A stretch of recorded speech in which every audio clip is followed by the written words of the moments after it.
एक दिन की बात है। बादशाह अकबर अपने दरबार में मंत्रियों से कुछ सलाह मशवरा कर रहे थे। तभी उसकी नज़र बीरबल पर पड़ी और वह बीरबल के साथ बातें करने लगे।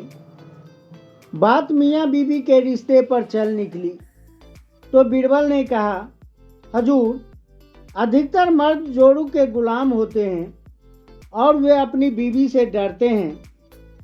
इस पर बादशाह अकबर ने कहा, मैं नहीं मानता कि अधिकतर मर्द जोड़ू के गुलाम होते हैं।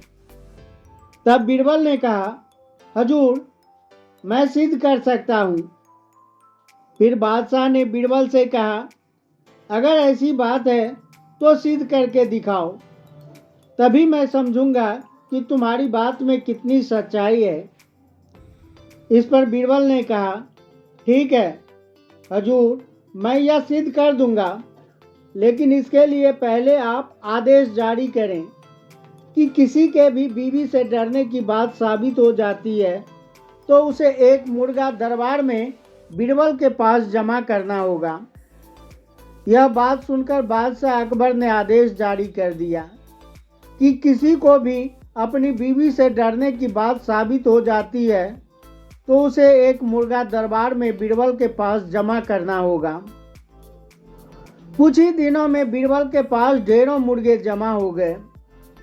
तब बीरबल ने अकबर से कहा, हजूर, अब तो इतने मुर्गे जमा हो गए हैं कि आप एक मुर्गी खाना खोल सकते हैं, इसलिए अब आप अपना आदेश वापस ले लें।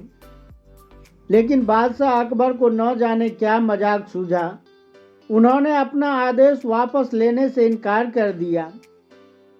खींचकर बीरबल वापस लौटकर अपने घर चला गया।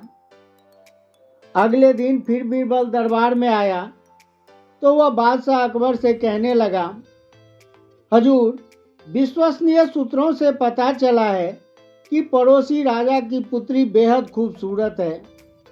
आपका आदेश हो तो आपके विवाह का प्रस्ताव भेजूं। बादशाह अकबर ने तमक कर कहा, यह क्या कह रहे हो तुम? कुछ तो सोचो। जनाना खाने में पहले से ही दो हैं। अगर उन्होंने सुन लिया तो मेरी खैर नहीं। बीरबल भी इसी ताक में था, सो उसने झट से कहा, हजूर, 2 मुर्गे आप भी मेरे पास जमा करवा दें।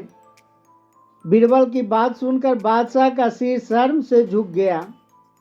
उन्होंने तुरंत ही अपना आदेश वापस ले लिया। तो मित्रों, कहानी अच्छा लगा हो तो चैनल को सब्सक्राइब कर लें इसी तरह की कहानियों को सुनने के लिए। अपना प्यारा सा कमेंट कर देना, लाइक एवं शेयर भी करना। इतनी देर तक मेरे साथ बने रहने के लिए आपका बहुत बहुत धन्यवाद।